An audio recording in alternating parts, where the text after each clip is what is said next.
ससुराल में डिजाइनर लहंगा सिलने वाली एक बहू, पहनने वाले 22 लोग। भाभी, मैंने आपके कमरे में भी देखा और हाल में भी देख रही हूँ, यहाँ तो काफी लहंगे हैं। पूरे घर में लहंगे तो होंगे ही ना बेटा, तुम्हारी होने वाली भाभी डिजाइनर लहंगे जो बनाती है। सच? हमें तो पता ही नहीं था भाभी। बहुत जल्दी आपकी मेरे भाई से शादी होने वाली है। हम तो यहाँ शादी की डेट डालने आए थे, अब तो अगले महीने ही शादी है। आप तो अपनी शादी के लिए खुद लहंगा बना लोगी, पर हमारे लिए कौन बनाएगा? इसीलिए क्या आप हमारे लिए भी शादी पर लहंगा बना दोगे, ताकि हम भी शादी में अच्छे दिखें और लोग हमारी होने वाली भाभी की तारीफ करें? चाची, अगर आप वो का लहंगा बनाओगी तो हमारा भी बनाना।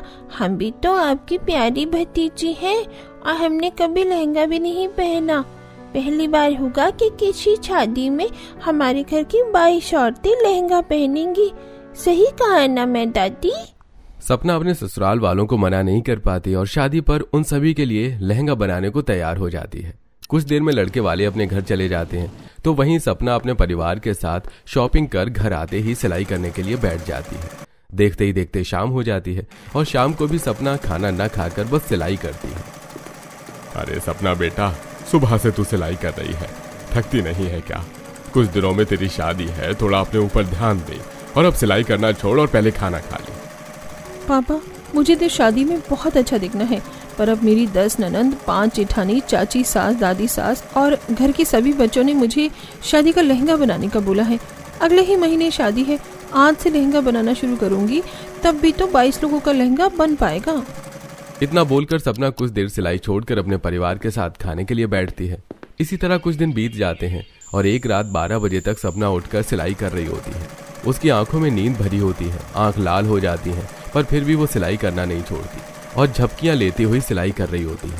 तभी उसका भाई उसके चेहरे पर कुछ पानी के छींटे मारते हुए उससे बोलता है, ये बस आखिरी लहंगा रहता है भैया, फिर कल से तो सोना ही है। एक बार अपनी हालत देख, आंखों के नीचे डार्क सर्कल्स आ चुके हैं। तेरी शादी है, क्या तू अपनी शादी में अच्छी नहीं दिखना चाहती? तभी बेटा आजकल मेकअप का जमाना है। ससुराल वालों को भी अभी खुश करेगी, तभी तो शादी के बाद वो लोग इसे खुश रखेंगे और डार्क सर्कल तो मेकअप से छुप जाएगा। हाँ क्यों? सपना दिन रात एक करके सभी के लिए लहंगा बनाती है और शादी से 2 दिन पहले अपने ससुराल भेज देती है। देखते ही देखते शादी का दिन आ जाता है। उस दिन सपना के ससुराल वाले उसके हाथ का बनाया लहंगा पहन कर आते हैं और जयमाला की स्टेज पर जब फोटो खींचने आते हैं और सपना से बोलते हैं, सपना, तुमने मेरा लहंगा बहुत अच्छा बनाया है। सब तुम्हारे लहंगे की तारीफ कर रहे थे। हाँ सपना, सबको तो ये लग रहा था कि हमने किसी डिजाइनर से लहंगा बनवाया है। बहू, आज तुम्हारी वजह से पहली बार हम किसी फंक्शन में इतने अच्छे बनकर आ पाए हैं। अपने ससुराल वालों के मुंह से अपने लहंगे की तारीफ सुनकर सपना को काफी अच्छा लगता है। कुछ देर में सपना शादी करके अपने ससुराल आती है। बहू, मानना पड़ेगा तुम्हें, 1 महीने में 22 लोगों का लहंगा तुमने कितनी आसानी से बना दिया। मुझे तो अपना लहंगा सबसे बेस्ट लगा। वैसे भाभी, 2 दिन बाद आपका रिसेप्शन है और हमारे पास कोई अच्छी ड्रेस नहीं। आप एक काम करो, हमारे लिए रिसेप्शन पार्टी के लिए भी लहंगा ही बना दो। क्या रिसेप्शन पार्टी के लिए भी लहंगा? पर 2 दिन में 22 लोगों का लहंगा? कैसे अजीब लोग हैं, आज तक कभी लहंगा पहना नहीं। डिजाइनर बहू क्या मिल गई? ये लोग तो मेरे पीछे ही पड़ गए हैं। बहू, घबरा क्यों रही हो? हम भी जानते हैं कि 2 दिन में 22 जनों का लहंगा नहीं बन सकता, इसलिए तुम हमारे इसी लहंगे पर थोड़ा और काम कर दो। बाकी हम एक दूसरे का लहंगा बदल कर पहन लेंगे और किसी को पता भी नहीं चलेगा। एक बार फिर सपना अपने ससुराल वालों को मना नहीं कर पाती और अगले दिन सभी लोग मोती, लेस, नेट, डोरी जैसे कुछ सामान सपना को दे देते हैं। चाची, मैं घर में सबसे छोटी हूँ, आप सबसे पहले मेरा लहंगा बनाना। भाभी, हमने सारा सामान आपको दे दिया है, बस 2 दिन है आपके पास, तो थोड़ा जल्दी करना। पता नहीं कैसे घर में मेरी शादी हो गई है। लगता है मुझे अपना काम छोड़कर इस घर की 22 औरतों का लहंगा ही बनाना पड़ेगा। घर वाली सारा सामान सपना को देकर वहां से चले जाते हैं और सपना उसी वक्त सिलाई करने के लिए बैठ जाती है और सबसे पहले अपनी दादी सास के लहंगे पर काम करती है। देखते ही देखते सुबह से रात हो जाती है, पर सपना ना तो पूरे दिन खाना खाती है और ना ही अपनी जगह से हिलती है, जिस वजह से उसके पैरों में सूजन आ जाती है। और रात को जब सुमित अपने कमरे में आता है तो सपना अपने पति से कहती है, मैंने 9 लहंगे तैयार कर दिए हैं, 13 लहंगे अब भी बाकी हैं। मुझे कल शाम तक किसी भी हाल में इन्हें तैयार करना है। मेरे पैर सूज गए हैं, आप मेरे पैर दबा दीजिए ताकि मैं सिलाई कर सकूं। तुम इतनी क्यों मेहनत कर रही हो? घर वालों को मना कर देती। मेरे घर वाले तो समझने को भी तैयार नहीं है। मैं तो खुद परेशान हूँ, पर मेरे पास कोई दूसरा रास्ता भी तो नहीं है। मैं किसी को मना भी नहीं कर सकती, वरना सब क्या सोचेंगे कि बहू घमंड खा रही है। 2 दिन हुए नहीं ससुराल आए और इसकी अकड़ देखो। मैं तो खुद परेशान हूँ लहंगा बनाकर। मैंने अपनी पूरी जिंदगी में इतना लहंगा नहीं बनाया जितना इन 1 महीने में इस घर की 22 औरतों के लिए बना दिया। सुमित सपना की हालत को समझता है और उसके पैर दबाने लगता है और सपना अब भी सिलाई करती है। कुछ देर में सुमित सो जाता है, पर सपना नहीं सोती और पूरी रात जागकर सिलाई करती है, जिस वजह से उसे नींद आने लगती है और नींद में उसकी एक उंगली सिलाई मशीन में आ जाती है और उसके हाथों से खून निकलने लगता है। अरे, तुम्हारे हाथों से कितना खून निकल रहा है और तुम्हारा चेहरा कितना डल है। ओहो, तुम सारी रात सोई नहीं क्या? सिलाई कर रही थी। आप चेहरे की टेंशन मत लीजिए, ये तो मेकअप से छुप जाएगा। पर अभी 5 लहंगे बाकी हैं और मेरे हाथ से खून आ रहा है। कोई जरूरत नहीं है 5 लहंगा और तैयार करने की। हाँ, रुको, मैं अभी तुम्हारे हाथों में पट्टी कर देता हूँ। सुमित सपना को सिलाई करने से मना करता है, पर सपना नहीं मानती और अब भी सिलाई करती है और शाम तक सभी का लहंगा तैयार करके उन्हें देती है। आशा, जो भी कहो, तुम्हारी बहू तो बड़ी ही गुनी है। मैंने तो सोचा भी नहीं था कि 2 दिन में बहू 22 लहंगे तैयार कर देगी। मेरा लहंगा तो पहले से और भी ज्यादा सुंदर लग रहा है। सभी घरवाले अपना लहंगा पाकर काफी खुश होते हैं और रिसेप्शन वाले दिन जब सपना पार्लर में जाती है। मैडम, अभी आपकी शादी हुई है और 2 दिन में आपका चेहरा इतना उतर गया। हाँ, क्योंकि मैं 2 रातों से सोई नहीं हूँ, शायद इसीलिए थकान से ऐसा लग रहा है। आप अच्छे से मेकअप करना ताकि मेरा मुरझाया हुआ चेहरा किसी को नजर ना आए। सपना मेकअप से अपना मुरझाया हुआ चेहरा छुपा लेती है। कुछ देर में पार्टी में सब लोग लहंगा पहन कर आते हैं तो घर आए मेहमान सपना के ससुराल वालों का लहंगा देखकर काफी तारीफ करते हैं। लगता है बहू के आने से तुम लोग अमीर हो गए, तभी तो शादी में भी और अब पार्टी में डिजाइनर लहंगे पहन कर आए हो। हाँ बहन, जिसकी बहू डिजाइनर लहंगा बनाना जानती हो उसके ससुराल वाले तो अमीर ही लगेंगे ना। घर आए मेहमान के सामने आशा, सुमित्रा, उमा, काजल, करिश्मा सब सपना की काफी तारीफ करते हैं और इस तरह रिसेप्शन पार्टी भी खत्म हो जाती है, जिसके बाद सपना को आराम मिलता है। आज तो मैं बहुत सोऊंगी और 10 दिनों तक सिलाई को हाथ नहीं लगाऊंगी। चलो, अब लहंगा बनाने से छुट्टी मिलेगी। इतना बोल सपना जैसे ही सोने लगती है, आशा उसके पास आती है। बहू शीतल को देखने के लिए लड़के वाले आ रहे हैं। कुछ दिनों में तेरी ननद की भी शादी हो जाएगी। अब सपना अपने पूरे परिवार के साथ बाहर जाती है, जहां लड़के वाले शादी की डेट डालकर चले जाते हैं और लड़के वालों के जाते ही शीतल सपना से बोलती है, भाभी, आप बहुत अच्छा लहंगा बनाना जानती हो। शादी और रिसेप्शन की पार्टी में भी सबने आपके लहंगे की कितनी तारीफ करी थी, इसलिए मैं चाहती हूँ कि आप मेरी शादी का लहंगा बनाओ। अरे, जब घर में इतनी होशियार बहू है तो हम सभी को बाहर से लहंगे लेने की क्या जरूरत है। बहू, तुम ही बना देना हम सबका लहंगा। इनकी बातें तो ऐसे हैं जैसे कि उन्होंने मुझे खरीद लिया हो। अगर इतने लहंगे का ऑर्डर लिया होता मैंने तो आज मैं करोड़पति बन जाती। इनका लहंगा बनाने की वजह से मेरी हालत इतनी खराब हो रही है और इन्हें नजर भी नहीं आ रहा है। एक बार फिर सपना को अपने ही ससुराल में 22 लोगों का लहंगा बनाने की जिम्मेदारी मिल जाती है, जिस वजह से वो बाहर का काम लेना ही बंद कर देती है और अब फिर से सिलाई लेकर लहंगा बनाने के लिए बैठ जाती है। क्योंकि शादी 10 दिनों के अंदर थी, इसलिए फिर से सपना का खाना पीना, सोना, आराम करना सब हराम हो जाता है। जब से मेरा रिश्ता लगा है तब से अपने ही ससुराल वालों के लिए लहंगे बना रही हूँ। ये लोग तो घोड़े बेचकर सो जाते हैं, पर यहाँ भूखी प्यासी बस मैं सिलाई करती रहती हूँ। सपना सिलाई करते हुए अपनी किस्मत को कोसती है। इस बीच उसकी आंख लग जाती है और उसकी 5 उंगलियां मशीन में आ जाती है, पर सपना अपनी 5 उंगलियों में पट्टी बांधकर फिर से सिलाई करती है। अगली सुबह जब वो सिलाई से उठती है तो उसे चला भी नहीं जाता। उसके पैरों में काफी सूजन आ गई होती है, तो वहीं उसकी आंखों में डार्क सर्कल्स आ जाते हैं और ये सब देख सपना का ससुर अशोक सपना से कहता है, बहू, ये तुमने अपनी क्या हालत बना रखी है। तुमने 2 दिन से खाना नहीं खाया क्या? मैं अभी तुम्हारे लिए खाना लेकर आता हूँ। नहीं पापा जी, अभी मैं नहाने जा रही हूँ। नहा कर आऊंगी, उसके बाद एक लहंगा तैयार करके खाना खाऊंगी। अभी बहुत काम है मेरे पास। इतना बोल सपना फ्रेश होकर आती है और फिर से सिलाई करने लगती है। कुछ दिन में सपना सबका लहंगा बनाकर तैयार कर देती है, पर शादी वाले दिन जब शीतल अपना लहंगा पहनती है तो उसका लहंगा काफी छोटा और टाइट होता है। भाभी, अगर आप मेरी शादी का लहंगा नहीं बनाना चाहती थी तो बता देती, खराब करने की क्या जरूरत थी। आज मेरी शादी, अब मैं क्या करूं? बहू, अगर तेरा मन नहीं था तो मना कर देती ना, मैं बाहर से ले आती। जब पूरा परिवार सपना को डांट रहा होता है तो परेशान सपना बेहोश होकर गिर जाती है और उसकी ऐसी हालत देखकर आए मेहमान सपना के ससुराल वालों को सुनाते हैं। शीतल बेटा, थोड़ी शर्म कर लो। तुमने अपनी भाभी की हालत देखी है? जब बेचारी आई थी तो उसके चेहरे पर रौनक थी, पर अब देखो उसकी हालत। बिल्कुल सही कह रही हो बहन, इन लोगों की वजह से मेरी बहू की ये हालत हुई है। पैसे की क्या कमी है जो तुम बहू पर इतना बर्डन डाल रही हो? अरे थोड़ा खुद भी दिमाग लगाओ, एक अकेली बहू 22 लहंगा कैसे बनाएगी इतने कम समय में? जब घर की सारी औरतें बीमार सपना को देखती हैं तब उन्हें अपनी गलती का एहसास होता है और वो सपना की दवाई करते हैं और शीतल अपनी शादी में अपनी ही भाभी का लहंगा पहनती है।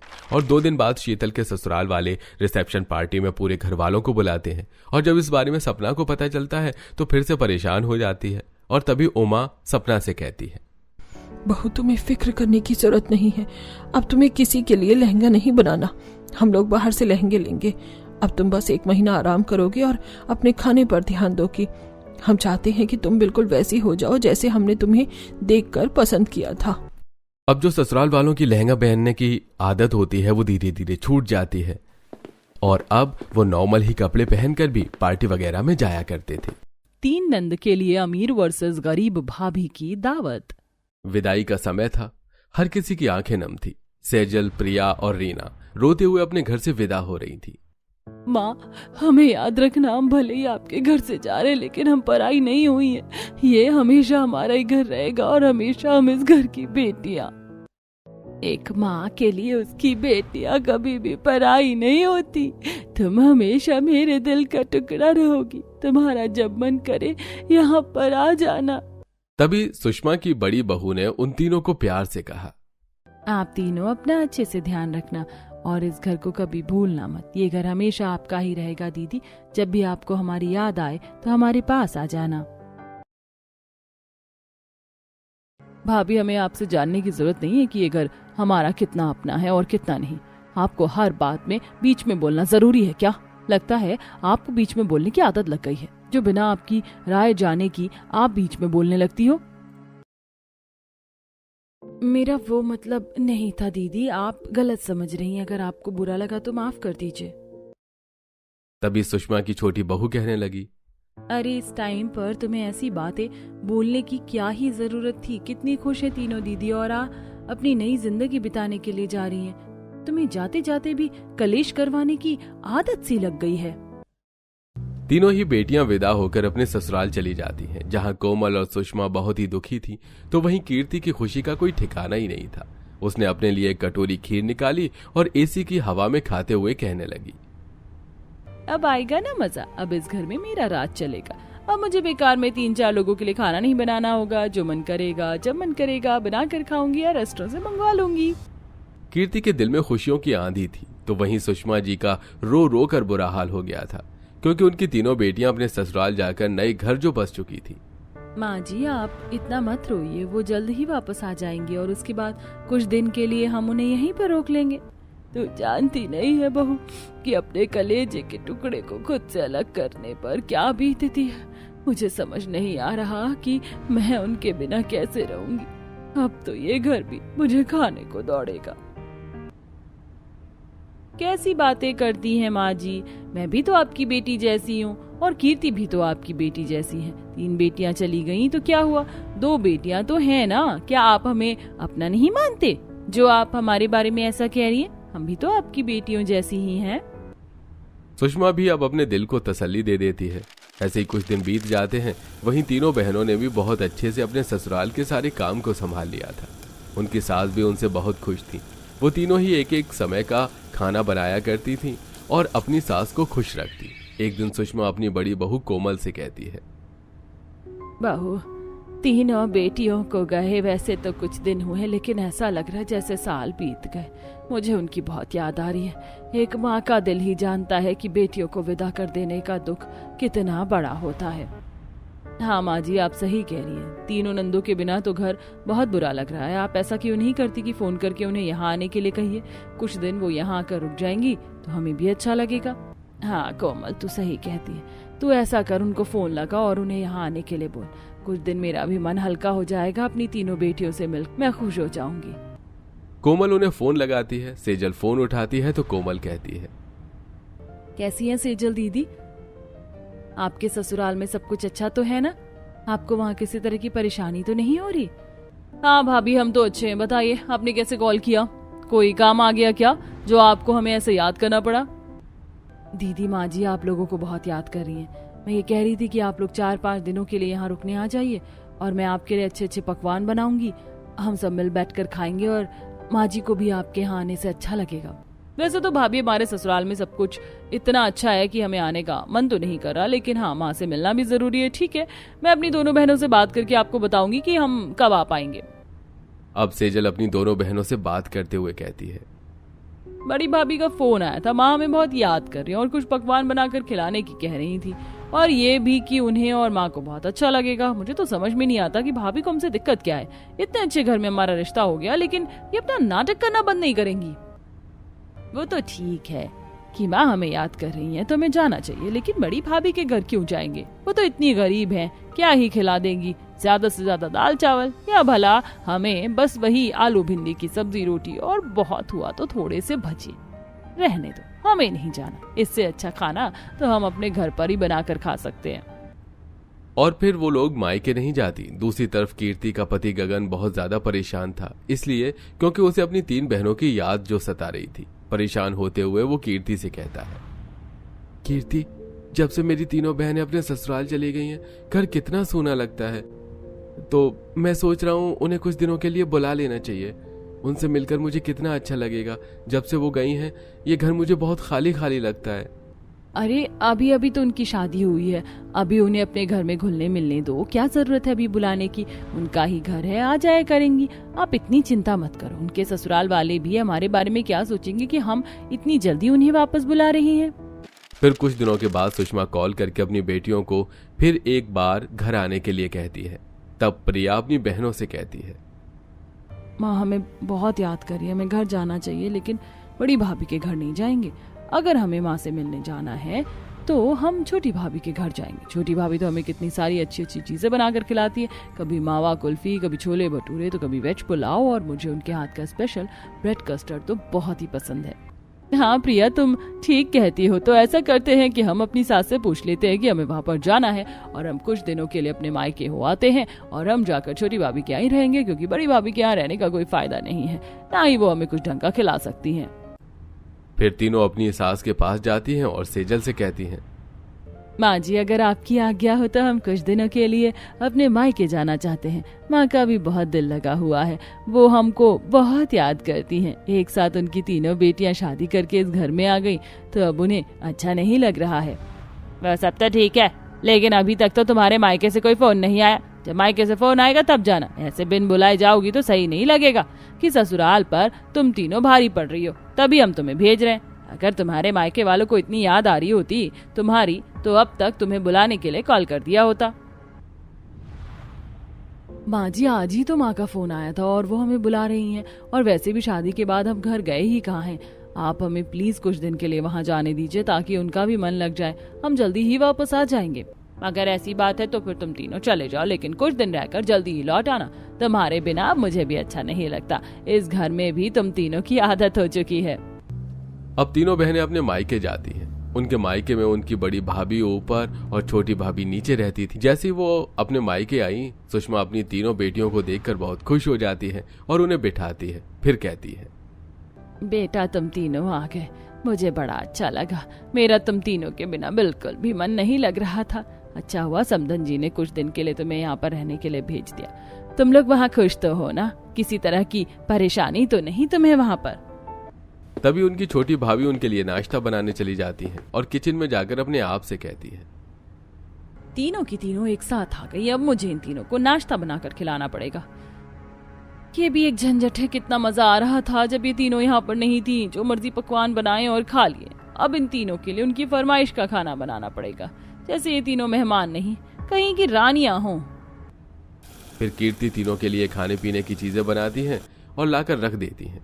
तीनों बहनें फटाफट वो सारी चीजें खा लेती हैं। जैसे वो बरसों की भूखी थी।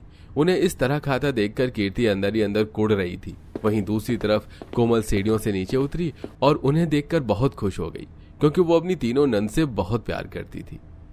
दीदी, मैं कब से आप लोगों की आवाज सुन रही थी। आप लोगों ने नाश्ता कर लिया हो तो ऊपर भी आ जाओ, मैं आपके लिए गर्मा गर्म चाय और कुछ पकौड़े बना देती हूँ। आप लोगों को तो पकौड़े बहुत पसंद है ना, बहुत दिन हो गए आपने मेरे हाथों के पकौड़े नहीं खाए हैं। नहीं भाभी, हम अभी तो आए हैं, काफी थक गए हैं और छोटी भाभी ने हमें काफी कुछ खिला दिया, तो हमारा अभी तो ऊपर आने का मन नहीं है। वैसे भी ऊपर आ गए तो पेट में अब खाने की जगह भी नहीं बची है। ऐसा करते हैं, हम आपके घर कल आते हैं, कल जो भी आपका मन करे आप हमें बनाकर खिला देना। कोई बात नहीं दीदी, आप कल आना, मैं आपके लिए खाना बनाकर आप लोगों का इंतजार करूंगी। ऐसा करती हूँ, कल मैं आप लोगों की पसंद का सारा खाना बना कर रखती हूँ। आखिर मेरी ननद की शादी के बाद अपने मायके रुकने आई हैं, तो उन्हें उनकी पसंद के पकवान खिलाना तो बनता ही है। ऐसा कहकर कोमल वहां से चली जाती है। अगले दिन कोमल सुबह से ही उठकर तीनों नंदों की दावत की तैयारी में लग जाती है। वो सुबह सुबह उठकर तीनों की पसंद के बहुत सारे पकवान बनाती है, जैसे खीर, पूरी, आमरस, हलवा, आलू गोभी की सब्जी, राजमा, चावल इत्यादि। गर्मी बहुत ज्यादा होने पर उसके चेहरे से पसीना बहा जा रहा था। तभी कोमल की सास आती है और उसे इतनी मेहनत करते हुए देखकर कहती है, अरे बहू, तूने इतनी सारी तैयारी कर ली, तू थक गई होगी। तू कहे तो मैं तेरी कुछ मदद कर दूं। इतना सब काम तू अकेले कैसे संभाल पाएगी? वैसे भी ऊपर इतनी गर्मी और हमारी रसोई में तो एक पंखा तक नहीं। नहीं नहीं माँ जी, अपनी नंदों के लिए खाना बनाने में भला कैसी थकान। आप चिंता मत कीजिए, मैं सब कर लूंगी। बस आप मुझे ये बताइए कि मैं तीनों के लिए क्या स्पेशल बनाऊं। वैसे तो मैंने बहुत सारी चीज बना दी है, पर फिर भी बेटा, वैसे तो तूने काफी सारी चीज बना ली, लेकिन फिर भी तू पूछ रही है तो मैं बता देती हूँ। उसे जल के लिए खीर बना ले, उसे खीर बहुत पसंद है। प्रिया को हलवा पसंद है और रीना को आम रस बहुत पसंद है। अरे माँ जी, ये सारी चीज तो मैंने पहले से ही बना ली। अपनी नंदों को मैं बहुत अच्छे से जानती हूँ। जहाँ एक तरफ कोमल अपनी नंदों के लिए खाने की तैयारी कर रही थी, वहीं दूसरी तरफ उसकी नंदों का कोमल के यहाँ खाना खाने का कोई प्लान नहीं था, क्योंकि वो जानती थी कि उनकी भाभी गरीब है और उन्हें अच्छे पकवान नहीं मिल सकते। वो अमीर गरीब में भेदभाव किया करते थे। इतना ही नहीं, बल्कि प्रिया अपनी छोटी भाभी से कहती है, भाभी, हम तीनों बाजार जा रहे हैं, हमें अपने लिए कुछ शॉपिंग करनी है, लेकिन हम खाना आपके यहाँ खाएंगे, बड़ी भाभी के यहाँ नहीं। इसलिए हमारे लिए खाना बना कर रखना, और भाभी हो सके तो सब कुछ अच्छा अच्छा बनाना। अब हम कुछ दिन के लिए यहाँ पर रुकने आए तो कुछ बढ़िया खाएंगे। ठीक है दीदी, आप आराम से जाइए और शॉपिंग करके आइए, तब तक मैं खाना बना कर रख दूंगी। आप तीनों मेरी नंद है, इतना फर्ज तो मेरा बनता है। कीर्ति मन ही मन कहती है, बड़ी आई भाभी, खाना बना कर रखना। मैं कोई इनकी नौकर थोड़ी ना हूँ, या मैं कोई बावर्ची हूँ। मैं नहीं बनाऊंगी खाना वाना, अपने आप घूम कर आएंगे तो कहीं बाहर से खाकर ही आएंगे। मैं पागल नहीं हूँ जो इन तीनों के लिए अलग से खाना बना कर रखूं और ये तीनों घर आकर उसे ठूस ठूस कर खाएं। कीर्ति शाम को उनका खाना नहीं बनाती, सिर्फ वो अपना और गगन का खाना बना लेती है। जब गगन खाना खाने के लिए बैठता है तो गगन थोड़ा सा खाना देखकर हैरान रह जाता है और कीर्ति से कहता है, अरे कीर्ति, तुमने आज इतना कम खाना बनाया है, क्यों? तीनों बहनों का खाना नहीं बनाया तुमने? वो तीनों तो शॉपिंग पर गई थे ना, शायद वो तीनों आएंगी तो क्या खाएंगी? ये तो बस 2 लोगों का खाना है। दरअसल गगन, वे लोग बाजार गए हैं ना शॉपिंग करने, तो वो लोग बाहर से ही खा कर आएंगे। उनका कॉल आया था कि भाभी हमारे लिए खाना मत बनाना वरना बेकार हो जाएगा, हम बाहर से खा कर आएंगे, इसलिए मैंने नहीं बनाया। और फिर उसके बाद कीर्ति और गगन दोनों सो जाते हैं। रात को जब तीनों नंदे शॉपिंग से वापस आती हैं तो उन्हें बहुत भूख लगी होती है। उन्होंने भाभी के हाथ का खाना खाने की आस में बाहर से कुछ भी नहीं खाया था, लेकिन वो देखती हैं कि उनके भैया और भाभी सो चुके हैं और घर में खाने को कुछ भी नहीं है। यह देखकर उन तीनों को बहुत बुरा लगता है और सेजल कहती है, ये क्या रीना, प्रिया, भाभी ने तो हमारे लिए कुछ बनाया ही नहीं है खाना और वो सो गई, जबकि हम तो उन्हें बता कर ही गए थे कि हम आपके यहाँ ही खाना खाएंगे और उन्होंने बोला भी था कि वो हमारे लिए खाना बनाएंगी। फिर भाभी ने ऐसा क्यों किया? अगर पहले पता होता तो हम बाहर से कुछ खाकर आ जाते। सेजल दीदी, बात साफ है कि छोटी भाभी हमें बनाकर खिलाना नहीं चाहती और वो हमें खिलाना पसंद भी नहीं करती, इसीलिए तो उन्होंने हमारे लिए कुछ खाना नहीं बनाया। वो सब तो ठीक है प्रिया दीदी, लेकिन मुझे बहुत भूख लग रही है, फ्रिज में दूध तक नहीं है। अब हम क्या करें? अगर दूध होता तो मैं चाय बनाकर पी लेती, शायद भूख मर जाती, पर खाने को कुछ भी नहीं है फ्रिज के अंदर। वे लोग ये बातें कर ही रहे थे कि तभी कोमल उनके पास आती है और कहती है, अरे आप लोग बाजार से आ गए, मैं आप लोगों का ही इंतजार कर रही थी। आप लोगों ने बोला था ना कि आज आप मेरे घर खाना खाने वाले हैं। आप सबके लिए खाना तैयार है, चलिए खाना खा लीजिए। मैं कब से आपका इंतजार कर रही हूँ और आपके इंतजार में अब तक सोई भी नहीं हूँ। आप ऊपर आ जाइए, मैं खाना गर्म कर देती हूँ। वो तीनों एक दूसरे को आश्चर्य से देखती हैं। इसके बाद तीनों अपनी बड़ी भाभी के यहाँ जाती हैं। बड़ी भाभी उनके लिए गर्म करके खाना लगाती हैं तो तीनों देखती हैं कि बड़ी भाभी ने बहुत सारी चीजें बनाई थी और उनकी पसंद की चीजें बनाई थी। ये देखकर उन तीनों की आंखों में आंसू आ जाते हैं। वो तीनों बड़े प्यार से खाना खाती हैं और खाना खाते खाते भावुक हो जाती हैं। उन तीनों की आंखों में आंसू देखकर सुषमा कहती है, अरे ये क्या हुआ, तुम तीनों की आंखों में आंसू कैसे आ गए? सब कुछ ठीक तो है ना? क्या हुआ मेरे बच्चों, मुझे बताओ। कुछ नहीं माँ, भाभी हमें इतने प्यार से खाना खिला रही है ना, इसलिए हमारी आंखें भर आई। भाभी हमसे उतना ही प्यार करती है माँ जितना कि आप करते हो, और आज तो भाभी के हाथों के खाने को खाकर कुछ अलग ही मजा आ रहा है। ऐसा लग रहा है जैसे हम अपनी माँ के हाथों का ही खाना खा रहे हैं। अब तीनों बहन समझ चुकी थी कि बड़ी भाभी भले ही गरीब है लेकिन वो उन्हें सच्चा प्यार करती हैं और छोटी भाभी केवल दिखावा। वे तीनों खाना खाती हैं और वहीं सो जाती। अगले दिन कीर्ति अपने आप से कहती है, कल रात को तो मैंने इन तीनों के लिए कुछ बनाया नहीं था। ऐसा करती हूँ कि कुछ नाश्ता बनाकर अभी उन्हें नाश्ते पर बुला लेती हूँ, वरना गगन मुझ पर गुस्सा करेंगे कि मैंने उनकी बहनों की तरह ठीक तरह से खातिरदारी नहीं की। लेकिन मैं उन लोगों के लिए ऐसा क्या बनाऊं जो आसानी से और जल्दी बन जाए। ऐसा करती हूँ कि सैंडविच बना देती हूँ। इसके बाद वो सभी के लिए सैंडविच बनाती है। तभी वहाँ गगन आ जाता है तो कीर्ति गगन से पूछती है, अरे गगन, कहाँ है तीनों दीदी? मैंने कब से उनके लिए सैंडविच बना रखा है लेकिन वो आई नहीं है अभी तक। सैंडविच भी तैयार है और उन लोगों के लिए चाय कॉफी भी बना दी है, लेकिन वो मुझे कहीं नजर नहीं आ रही और मेरा कॉल भी रिसीव नहीं कर रही है। वो तीनों? अरे वो तीनों तो बड़ी भाभी के साथ आलू के पराठे खा रही हैं और साथ ही आम पुदीने की चटनी। बड़े प्यार से भाभी ने उनके लिए बनाया है और मैं भी वहीं जा रहा हूँ। एक काम करो, ये सब कुछ तुम खा ही लो। जब तुमने इतने प्यार से ही बनाया है तो इतना प्यार हम लोग हजम नहीं कर पाएंगे, तो ये प्यार तुम्हें ही मुबारक हो और ये खाना भी। अगर आप सभी लोग आलू के पराठे खाएंगे तो ये सैंडविच कौन खाएगा? ऐसा मत बोलिए, कम से कम आप तो ये सब खा लीजिए। सैंडविच वो तो तुम्हें ही पसंद है और तुम ही खा लो। तुमने कभी मुझसे पूछा ही नहीं कि मुझे खाने में क्या पसंद है। जब तुम खाना अपनी पसंद का बनाती हो तो खुद ही खाओ, हमें खिलाने की जरूरत नहीं है। गगन ऐसा कहकर वहां से चला जाता है। कीर्ति को पहली बार एहसास हुआ कि सभी लोग आपस में प्रेम से खाना खा रहे हैं और वो नीचे अकेली है। कीर्ति को नीचे अकेले बहुत बुरा लग रहा था। उसने अकेले सैंडविच खाए और फिर काम में लग गई। अब दोपहर हुई तो कीर्ति अपनी नंदों के पास आई और बोली, अरे दीदी, आप लोग आज दोपहर का खाना नीचे ही खाना। मैं आप लोगों के लिए खाना बनाने ही जा रही थी, सोचा आपको बता दूं। नहीं भाभी, क्या जरूरत है आपको हमारे लिए खाना बनाने की? आपको तो सोना ज्यादा पसंद है ना, तो फिर सो जाइए जाकर, जैसे कल रात आप सो गई थी। अरे छोड़ ना रीना, तू ऐसा क्यों कह रही है? भाभी थक गई होंगी इसलिए सो गई थी। कोई बात नहीं भाभी, हमें आपके सोने का कोई बुरा नहीं लगा, लेकिन अभी हम आपके यहाँ खाना नहीं खा सकते क्योंकि बड़ी भाभी ने ऑलरेडी खाना बनाने की तैयारी कर ली है और हम उनके हाथ का खाना बहुत पसंद भी आ रहा है। अब कीर्ति उदास होकर उतरा मुंह लेकर नीचे उतर आती है। अब उसे बहुत बुरा लगता है। वो मन ही मन सोचती है, मेरी तीनों नंदे मेरी जेठानी के घर ही बैठी रहती है और उन्हीं के घर खाना खाती हैं, जैसे कि ना जाने वो उन्हें क्या खिला देती हूँ। गलती मेरी ही है, मुझे उनका खाना बना लेना चाहिए था। खैर कोई बात नहीं, आज शाम को मैं इतना स्वादिष्ट खाना बनाऊंगी ना, सब यहाँ पर खाना खाने आएंगे। कोई उस जेठानी के घर खाना नहीं खाएगा। और यही सोचकर कीर्ति शाम को बहुत स्वादिष्ट खाना बनाती है। उसके खाने की खुशबू पूरे घर में फैल रही थी। तभी गगन आ जाता है और कहता है, अरे वाह कीर्ति, खाना तो तुम बहुत स्वादिष्ट बना रही हो और इतने सारे पकवान बना रही हो। इस खाने की खुशबू तो सारे घर में फैल रही है। पूछ सकता हूँ आखिर ऐसा क्यों? मैं अपनी तीनों नंदों के लिए खाना बना रही हूँ। अरे भाई, ये तो बहुत अच्छी बात है। कीर्ति खाना बनाकर अपनी जेठानी के घर अपनी नंदों को बुलाने के लिए जाती है और जाकर देखती है तो वो लोग चटनी रोटी खा रहे थे। ये देखकर कीर्ति कहती है, अरे अरे, ये क्या, आप लोग यहाँ चटनी रोटी खा रहे हैं? और मैंने तो आपके लिए इतना स्वादिष्ट खाना बनाया। आप लोगों को ये चटनी रोटी खाने की कोई जरूरत नहीं है। चलिए मैं आपको अच्छा खाना खिलाती हूँ। नहीं भाभी, आप परेशान मत होइए, हम तो बड़ी भाभी के घर का ही खाना खाएंगे। हमें उनके घर की चटनी रोटी भी बहुत स्वादिष्ट लग रही है। अब कीर्ति को ये बहुत बुरा लगता है और वो सेजल से कहती है, लेकिन दीदी, मैंने तो आप लोगों के लिए इतना अच्छा खाना बनाया है और आप लोगों को चटनी रोटी में स्वाद आ रहा है। आप नहीं समझोगी भाभी, प्यार से मिले हुए खाने में असली स्वाद होता है, और जो खाना चिढ़कर या गुस्से से खिलाया जाए उसमें कोई स्वाद नहीं रहता, चाहे वो कितना ही स्वादिष्ट हो। और बड़ी भाभी ने हमारे लिए चटनी रोटी ही सही लेकिन बहुत प्रेम से बनाई है, इसलिए जो स्वाद हमें बड़ी भाभी की चटनी रोटी में आ रहा है वो खाना, वो स्वाद हमें आपके पकवान खाकर भी नहीं आएगा।